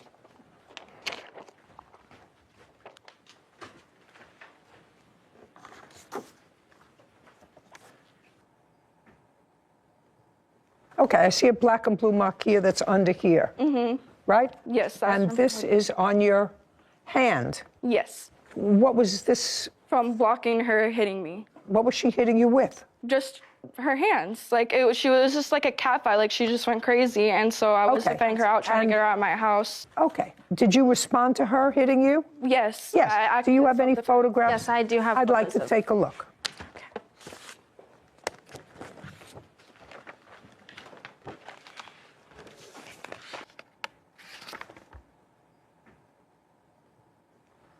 So I see a scratch above your eye and a little bruise on this part of your hand.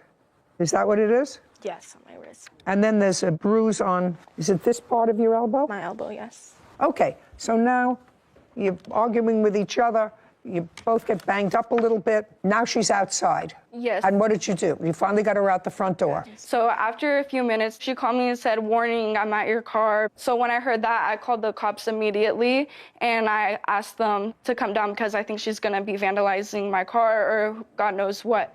And then so when that happened, me and my witness, Jasmine, we walked down out of my house because I wanted to go see like if my car, like what was going on. And so as I'm walking out, my car's parked over here. Freya's over here. And so when I'm walking out, then I meet her right here, and she has a brick in her hand. And yeah, she had a brick in her hand the whole time until the cops came, and then they arrested her, and they asked me if I wanted to file for assault and vandalization, and I said yes. Okay, and when you got out to the car, she had a brick in her hand. Was there any damage to the car? Yes, I have photos, proof to the left driver's side, and there's a video as well of the neighbor's Ring camera showing her vandalizing my car. Yeah, oh, let me see the damage, and then I'll see the video. Thank you.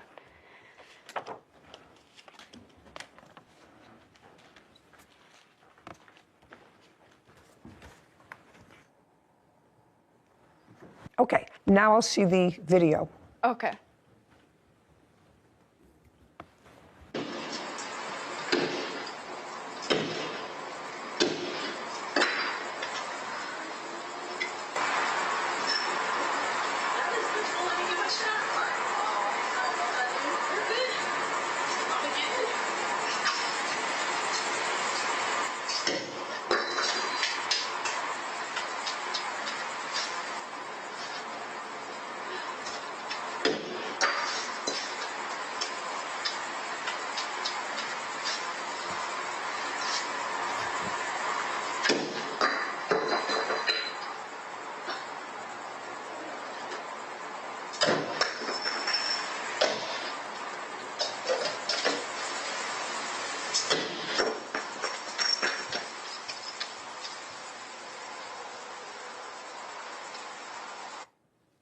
Okie dokie. That's where you were arrested, Miss Brown? Yes. Have you ever seen that video before? I have not. You have not? No. Okay. Can I see the estimates to the damage to your ma'am. car? Tell me when you bought this car. I bought this car on August 1st in 2022. It was my first car. I paid for it full, all by myself. You paid for it in cash? Yes, and a check. Okay. How long had you been saving for the car? Oh, I've been saving for it for years, like a few years, ever since I've been working. How much did you pay for it? I paid a total of, I believe, $7,300 and something dollars. Okay. So the estimate to fix the car is $3,777. Yes, ma'am. And the next thing is the price of the vehicle, for which you paid $7,350. Yes. Now, Ms. Brown, one would say to you as a result of seeing that video, temper, temper, temper, you may have a temper, you can't do what you did. Would you acknowledge that you can't do what you did? Yes, I acknowledge. Great. So that means that you have to take care of this problem. She hit me first, Your Honor. And we're not talking about hitting. I understand. I'm talking about vandalizing a car. She says the weapon was a knife. It was. And the knife was being held by you. Yes, that's So you self-defense. took. No, she's it's not in self-defense anymore, madam. It's not self-defense. She's out. She's away from you.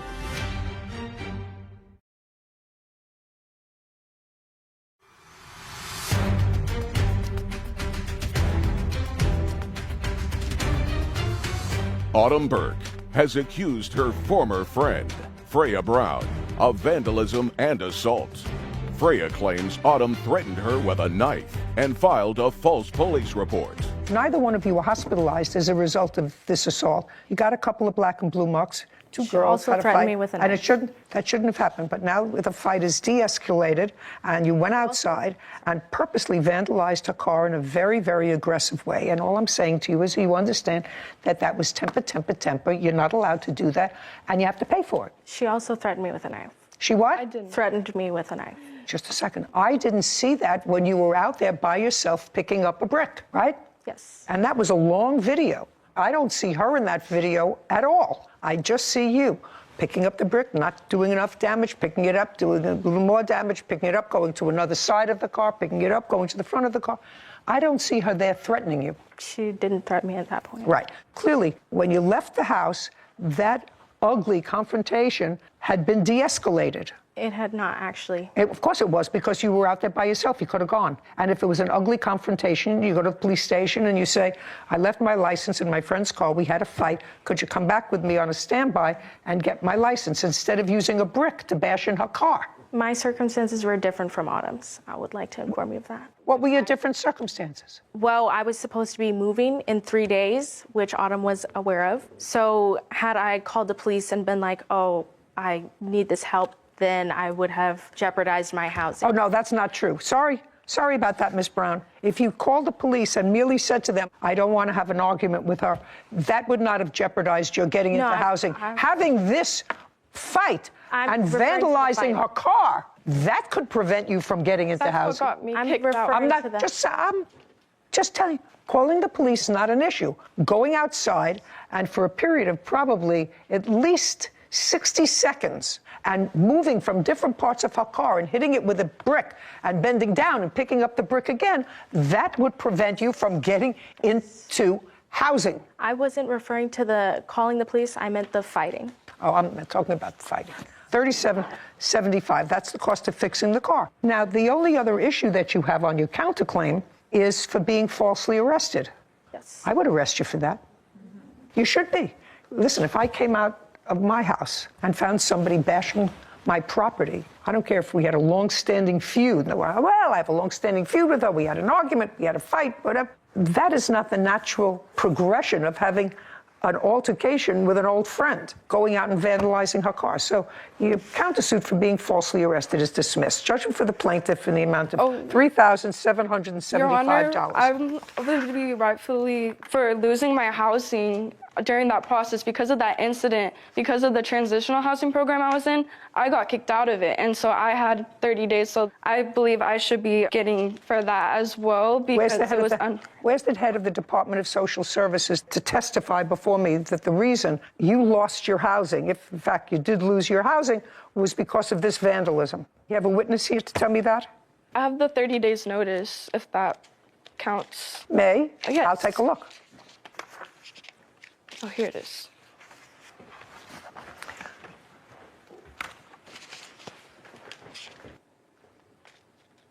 This says letters to give you written 30-day notice to move out of the transitional housing program. You were involved in a verbal physical altercation which involved a weapon with another individual and resulted in the police being called on September 1st, 2022. When you entered the program, you were informed and signed paperwork and agreeing to our program rules and expectations. Who was it alleged that had the weapon? She had a knife. I bought it out of self-defense. I dropped it right when I saw you. Just a second. No, you didn't. Yeah, I Just did. a second. No, but just a second. She says the weapon was a knife. It was. And the knife was being held by you. Yes, that's So you self-defense. took. No, she said it's not in self-defense anymore, madam. It's not self-defense. She's out. She's away from you. Your choice is to call the police and wait. Your choice is not to pick up a knife, because so far this altercation has been a lot of tussling between girls that shouldn't have happened, but so far nothing involved a weapon. So you went outside with a knife, and according to the rules, you can't do that. And that was the reason that you lost your housing, because there's no other reason. It said it involved a weapon, and they listed the rules: drugs, alcohol, assault, danger, making threats. Well, you have a knife, that's threats, whatever. 3775, fix your car. You're not allowed to do that to her car. That's a hissy fit. Figure out how to do it. Your counterclaim's dismissed. You should have been arrested for vandalism. Goodbye. This court is adjourned. Well, I was in shock. I was like, wow, like over no reason, over my ex calling me, like, come on, like we're adults now. I'm gonna move on with my life and just go up from here and not down here where other people like to take me down to their level. I'm super thankful to have her handle my case today. She is a queen. You know what I was really impressed with both of those girls, Sarah? You know, I know the foster care system, usually wherever it is, can be a brutal system to negotiate. And these two young women, at least on the surface, appear to have negotiated it in an orderly, reasonable way. I mean, she's living on her own. She evidently worked for a very long time because she saved up and bought her own car. That's a big deal. That's a big deal. And to even be able to figure out the system, which even as lawyers, sometimes we have a difficult time navigating things in the foster care system, to figure out this transitional program that better sets you up for the next step, that sets you up better for the next step. I respected that she took the time to figure out both their best possible options for navigating the system that they were placed in. Both working. Yes. Both going to school to try to get themselves into a better circumstance. The defendant certainly is a biology major, which is fascinating Not to our me. thing. Not our thing. Great for her. But clearly, bright young women who made it to a place at age 19 that's really terrific.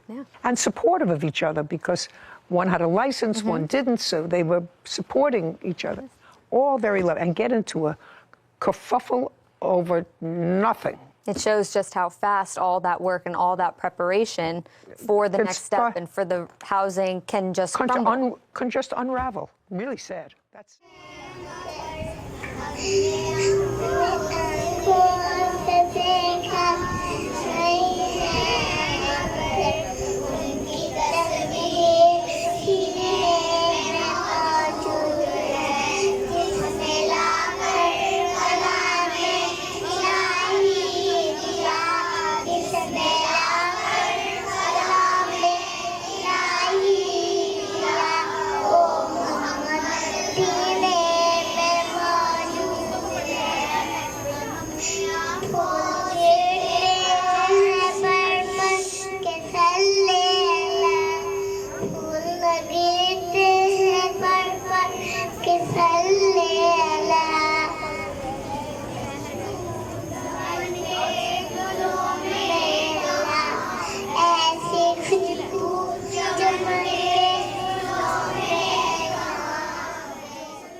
अस्सलामुअलैकुम नाज़रीन किराम।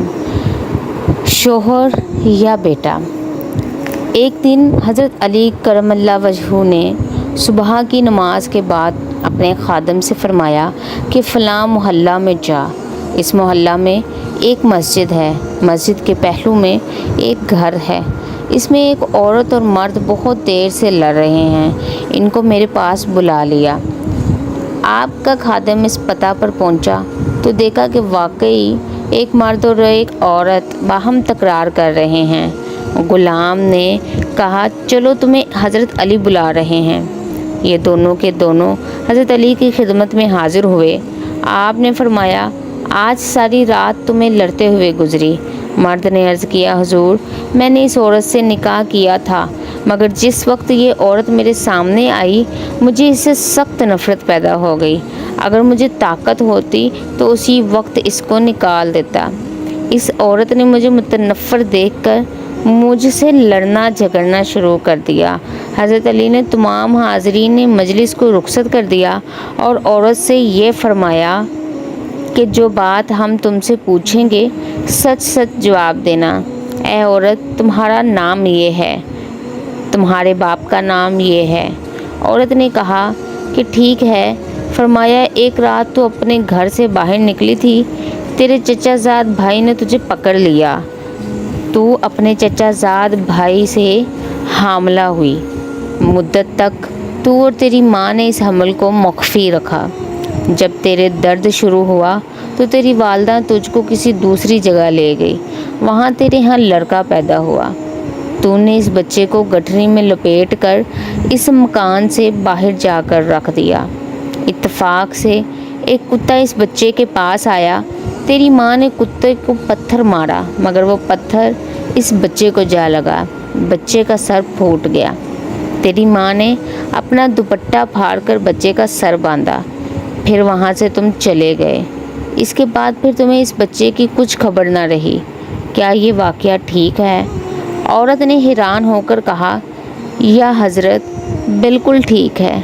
اس کے بعد حضرت علی نے اس مرد سے کہا کہ اے مرد تو اپنا سر کھول کر اسے دکھا دے۔ مرد نے سر کھولا تو اس زخم کا نشان موجود تھا۔ فرمایا کہ اے عورت یہ تیرا خامد نہیں ہے بلکہ تیرا بیٹا ہے، حق تعالیٰ نے تجھے دوسری قسم کے حرام سے بچایا، اب تو اپنے بیٹے کو لے جا۔ ناظرین کرام، حضور صلی اللہ علیہ وآلہ وسلم کے صدقہ میں آپ کے غلاموں میں بھی علم اس قدر تھا کہ مدتوں پہلے کی چھپی ہوئی راز و بھید کی باتیں بھی وہ جان جاتے تھے۔ پھر خود حضور صلی اللہ علیہ وسلم سے کوئی بات کیسے غائب رہ سکتی ہے؟ کیسی لگی ہے آپ کو ویڈیو؟ کمنٹ باکس میں لازمی بتائیے گا، اور ویڈیو اچھی لگی ہو تو لائک شیئر کرنا نہ بھولیے گا۔ اگر یہ ویڈیو ٹک ٹاک پر دیکھ رہے ہیں تو ٹک ٹاک کا اکاؤنٹ فالو کریے گا، اور اگر یوٹیوب پر دیکھ رہے ہیں تو سبسکرائب کر کے میری حوصلہ افزائی کریے گا۔ ملتے ہیں نیکسٹ ویڈیو میں، تب تک کی زندگی بدلتی آپ بھی آزما کر دیکھیں۔ آپ نے کبھی محسوس کیا ہے کہ زندگی رک گئی ہو، نہ رزق چل رہا ہو، نہ دل کا سکون مل رہا ہو؟ ایک شخص تھا ہر طرف سے پریشان، کاروبار تباہ، گھر میں بے چینی، نیند تک گئی، ہر دعا کرتا لیکن کچھ بدلتا نہیں تھا۔ پھر ایک دن ایک بزرگ ملے، انہوں نے صرف ایک قرآنی وظیفہ بتایا۔ بولا بیٹا ہر دن 11 مرتبہ سورہ دوحہ پڑھو، ہر دعا کے بعد بس اس سورہ کو دل سے پڑھنا شروع کرو۔ اس نے دل سے وظیفہ شروع کیا۔ پہلا ہفتہ سکون ملا، دوسرا ہفتہ کاروبار روشن ہوا، تیسرا ہفتہ زندگی مسکرا اٹھی۔ اللہ کا وعدہ ہے تیرا رب تجھے نہیں چھوڑے گا۔ سورہ دوحہ ان لوگوں کے لیے ہے جو تھک چکے ہیں لیکن چاہتے ہیں کہ اللہ ان کا ہاتھ تھام لے۔ آپ نے کبھی سورہ دوحہ سے روحانی سکون محسوس کیا، یا کوئی اور وظیفہ جو آپ کی زندگی بدل گیا ہو؟ کامنٹس میں ضرور لکھیے، اور اگر یہ ویڈیو دل کو لگا ہو تو چینل کو سبسکرائب کرنا نہ بھولیے۔ ملتے ہیں खड़ी हो। क्या उस वक्त की तौबा कबूल होती है? एक आदमी था जो जिंदगी भर गुनाह में डूबा रहा, शराब, झूठ, हराम, किसी चीज से नहीं रुका। लोग उसे देखकर कहते इसका तो कोई हाल नहीं, लेकिन एक रात उसका दिल कांप गया। मस्जिद के पास से गुजरा, अजान सुनकर अंदर चला गया, सजदे में गिरा, रोकर सिर्फ इतना कहा, या अल्लाह मुझे माफ कर दे। सुबह लोगों ने देखा वो मस्जिद में सजदे की हालत में ही दुनिया से चला गया, लेकिन उसका चेहरा रोशन था। अल्लाह के लिए कभी देर नहीं होती। अगर दिल से तौबा हो तो आखिरी सजदा भी जन्नत का रास्ता बन सकता है। क्या आप भी किसी को जानते हैं जो गुनाहों में डूबा हो लेकिन तौबा का रास्ता ढूंढ रहा हो? इस वीडियो को उन तक जरूर पहुंचाइए और कमेंट्स में लिखिए, क्या आप मानते हैं कि आखिरी कुछ था? शोहर, घर, रिज़्क, मगर ज़ुबान पर सिर्फ शिकायत। फिर एक दिन तकदीर ने ऐसा पलटा खाया कि रबिया को एहसास हुआ शुक्र ना करने की कीमत कितनी बड़ी होती है। ये सिर्फ एक औरत की कहानी नहीं, ये सबक हम सब के लिए है। आखिरी लम्हा दिल बदल देगा, ज़रूर आखिर तक देखिएगा। ये किस्सा तकरीबन 400 साल पुराना है। एक दूर दराज गांव में एक औरत रहती थी जिसका नाम रबिया था। इसका शोहर अब्दुल-सलाम एक मेहनती लकड़हारा था। दोनों की ज़िंदगी सादा मगर पुरसुकून थी। अल्लाह का दिया सब कुछ था, खाने को रोटी, रहने को छत और पहनने को कपड़ा। लेकिन एक बात थी जो रबिया की तबीयत में मुस्तकिल खलल डालती, नाशुक्री। अब्दुल-सलाम पर रोज़ जंगल जाता, हर रोज़ जंगल जाता, लकड़ियाँ काट कर लाता, बाज़ार में बेचता और जो मिलता घर ले आता। लेकिन रबिया रोज़ यही शिकायत करती, देखो दूसरों के पास कैसे कपड़े हैं, कभी गोश्त नहीं आता हमारे घर, मैं तो तंग आ गई हूँ इस गरीबी से। अब्दुल-सलाम हर बार नरमी से कहता, रबिया शुक्र कर अल्लाह का, कम से कम हमें भूखा सोना नहीं पड़ता। लेकिन रबिया की ज़ुबान पर शुक्र नहीं, सिर्फ शिकायत थी। एक दिन अब्दुल-सलाम जंगल से वापस न आया। गांव वालों ने बताया कि दरख्त का एक भारी तना उस पर गिर गया और वो शदीद ज़ख्मी है। रबिया पर जैसे बिजली सी गिर गई हो। घर का वाहद कफील अब बिस्तर पर था। कुछ दिन तो गांव वालों ने मदद की, लेकिन फिर सब अपनी अपनी ज़िंदगी में मसरूफ़ हो गए। अब रबिया को खुद जंगल जाकर लकड़ियाँ काटनी पड़ती, हाथ छिल गए, पैर जख्मी हो गए और पेट फिर भी आधा भरा रहता। एक रात वो थक हार कर सजदे में गिरी और रोते हुए कहा, या अल्लाह क्या मेरी नाशुक्री की सज़ा ये है? तभी उसे अपने शोहर की वो बात याद आई, शुक्र कर रबिया, शुक्र कर। इस लम्हे उसे अपनी तमाम शिकायतें याद आईं। वो लम्हा उसकी तौबा का लम्हा था। इस दिन के बाद रबिया की ज़ुबान पर सिर्फ अल्हम्दुलिल्लाह आया। वो जब एक वक्त का खाना खाती तो शुक्र करती, जब आसमान से बारिश गिरती वो कहती, या अल्लाह तेरा शुक्र है। आहिस्ता आहिस्ता अब्दुल-सलाम की तबीयत संभलने लगी, रिज़्क में बरकत आने लगी और दिल में सुकून उतरने लगा। कई साल बाद गांव की औरतें रबिया से पूछती थी, तू हर हाल में राज़ी कैसे रहती है? वो मुस्कुरा कर कहती, मैंने सीखा है कि शुक्र सिर्फ माल पर नहीं, हाल पर किया जाता है। नाशुक्री इंसान से सिर्फ नेमतें नहीं, सुकून भी छीन लेती है। नाजरीन के लिए एक पैगाम है कि नाशुक्री सिर्फ ज़ुबान का गुनाह नहीं है, ये दिल की बीमारी है। अगर ज़िंदगी में सुकून, रिज़्क और बरकत चाहिए तो शिकायतें छोड़ो और शुक्र अपनाओ। क्या आप आज किसी चीज़ पर शुक्र अदा करेंगे? कमेंट में ज़रूर बताइएगा।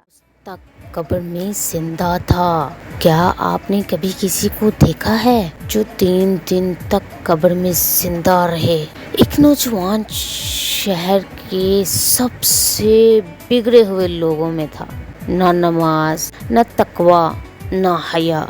एक रात उसका एक्सीडेंट हुआ और उसी वक्त उसकी मौत हो गई। जिस्म कब्र में दफनाया गया, लेकिन उसी रात एक बुजुर्ग ने ख्वाब में उसे देखा, चिल्ला रहा था, मुझे निकालो, यहाँ अंधेरा है, मुझे माफ़ करा दो। लेकिन उस बुजुर्ग ने देखा कि हर तरफ ताला लगा है اور اوپر سے ایک آواز آئی، یہ 3 دن اندھیرے میں رہے گا، پھر فیصلہ ہوگا۔ اگلے 3 دن تک اس نوجوان کو کئی لوگوں نے خواب میں دیکھا اور سب نے ایک ہی بات سنی، میں واپس آنا چاہتا ہوں پر دیر ہو گئی۔ لیکن اب سوال یہ ہے، اگر آپ کی موت آج ہو جائے تو کیا آپ تیار ہیں؟ جواب نیچے کامنٹ سیکشن میں ضرور دیں، اور ایسی ہی حقیقت سے بھری کہانیوں کے لیے سبسکرائب ضرور کریں۔ ملتے ہیں جب ہر شخص صرف کہے گا نفسی نفسی، مجھے اپنی فکر ہے، جب ماں اپنے بیٹے کو، بھائی اپنے بھائی کو اور دوست اپنے دوست کو چھوڑ دیں گے، کیا اس دن کوئی ہوگا جو آپ کے لیے کھڑا ہو؟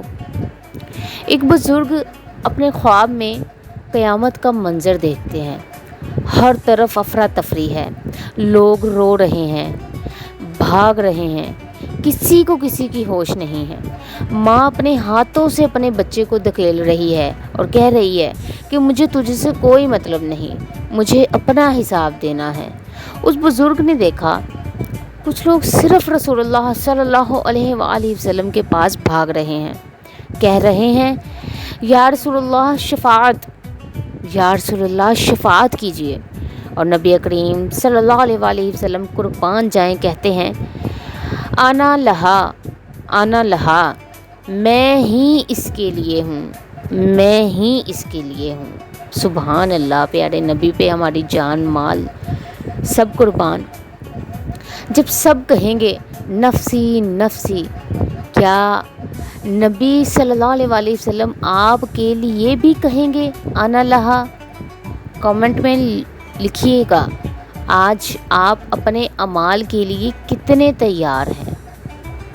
امید کرتی ہوں یہ ویڈیو آپ کو اچھی لگی ہوگی۔ چینل کو سبسکرائب کرنا نہ بھولیے گا اور ویڈیو کو شیئر لازمی کریے گا، تاکہ ہو سکتا ہے کہ آپ کے جب آپ زندگی میں کھو جاتے ہیں، نہ راستہ دکھائی دیتا ہے، نہ امید بچی ہوتی ہے، قرآن کی ایک آیت نے میری زندگی بدل دی۔ وَوَجَدَكَ ضَالًّا فَهَدَىٰ، اور اس نے تمہیں بھٹکا ہوا پایا تو راستہ دکھا دیا۔ میں بھی کبھی ایک ایسے موڑ پر تھی، ہر چیز سے ہار چکی تھی، راتوں کو آنسوؤں کے ساتھ سونے لگی تھی۔ لوگ سمجھتے تھے کہ سب ٹھیک ہے، لیکن اندر سے میں ٹوٹ چکی تھی۔ ایک دن دل بھرا تھا، بس یوں ہی قرآن کھولا اور یہ آیت سامنے تھی۔ ایسا لگا جیسے اللہ نے سیدھا مجھ سے بات کی ہو، اور اسی وقت میری زندگی نے ایک نیا موڑ لیا۔ آج بھی اگر بھٹک جاتی ہوں، یہ آیت مجھے واپس لاتی ہے۔ کبھی آپ کو بھی ایسا لگا کہ قرآن نے آپ سے بات کی ہے؟ تو کامنٹ میں لکھیں اپنا لمحہ اور سبسکرائب ضرور کریں۔ جو چوری پکڑ لے، یہ ہے صفدر کبوتر کی حیرت انگیز کہانی۔ ایک دن حاجی بلال صاحب نے اپنے عقل مند سفید کبوتر صفدر کو ایک تھیلا دیا اور کہا بیٹا یہ علی صاحب کو دے آنا، یہ ان کی امانت ہے۔ صفدر نے چونچ سے تھیلا پکڑا اور اڑ کر علی صاحب کے پاس گیا۔ علی صاحب نے تھیلا کھولا، چند سکے نکالے اور باقی جیب میں رکھ لیے۔ اسی لمحے صفدر زور زور سے پھڑپھڑایا، چونچ مار کر تھیلا واپس لیا اور اڑ گیا۔ اگلے دن علی صاحب شرمندہ ہو کر حاجی صاحب کے پاس آئے اور بولے معاف کیجیے، میں نے امانت میں خیانت کی تھی، آپ کے کبوتر نے مجھے شرمندہ کر دیا اور میں اپنی غلطی پر بہت شرمندہ ہوں، مجھے معاف کریے گا۔ اخلاقی سبق، امانت کا حق ادا کرو ورنہ صفدر جیسا دیانتدار کبوتر پکڑ لے گا۔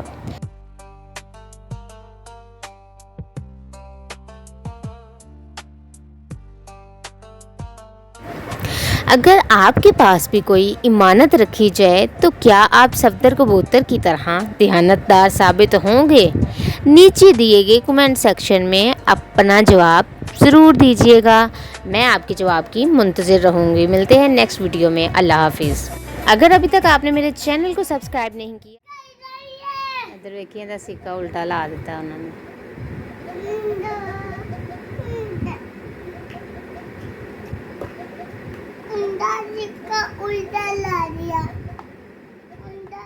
آپ کے پاس زندگی کی سب سے قیمتی چیز ہے, اتنی کہ اگر وہ کھو جائے تو آپ کا سب کچھ چلا جائے گا.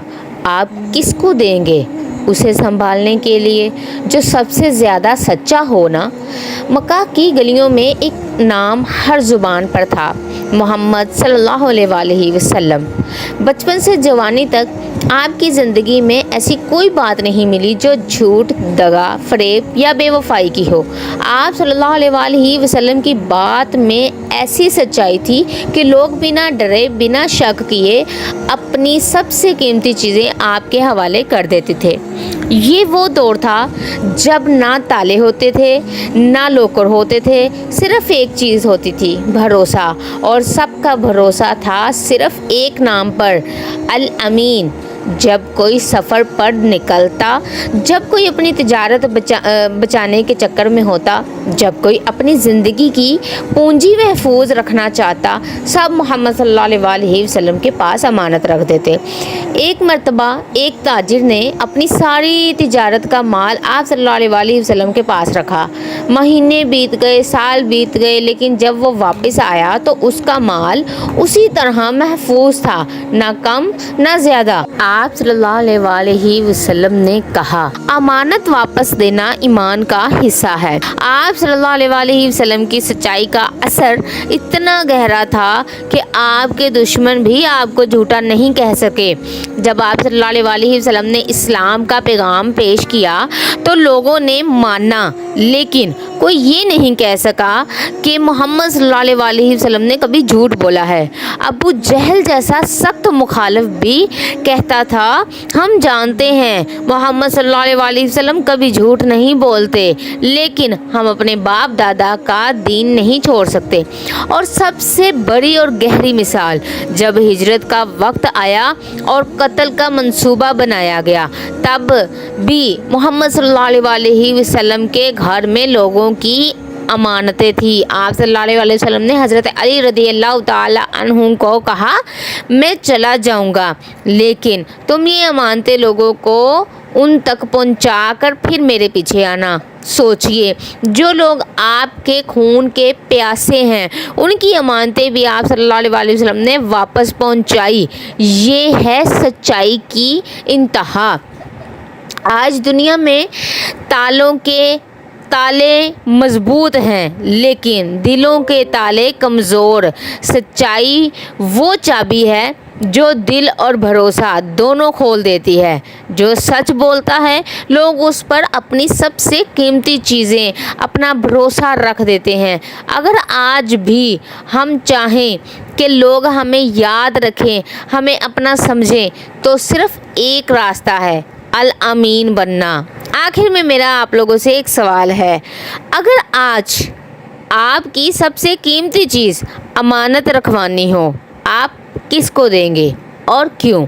اپنی قیمتی رائے کا اظہار ضرور کیجیے گا, میں انتظار کروں گی. ویڈیو اچھی لگی ہو تو چینل کو سبسکرائب لازمی کریے گا. ویڈیو کو صدقہ جاریہ سمجھ کے شیئر کریے گا تاکہ دوسرے لوگ بھی اس سے فائدہ اٹھا سکیں.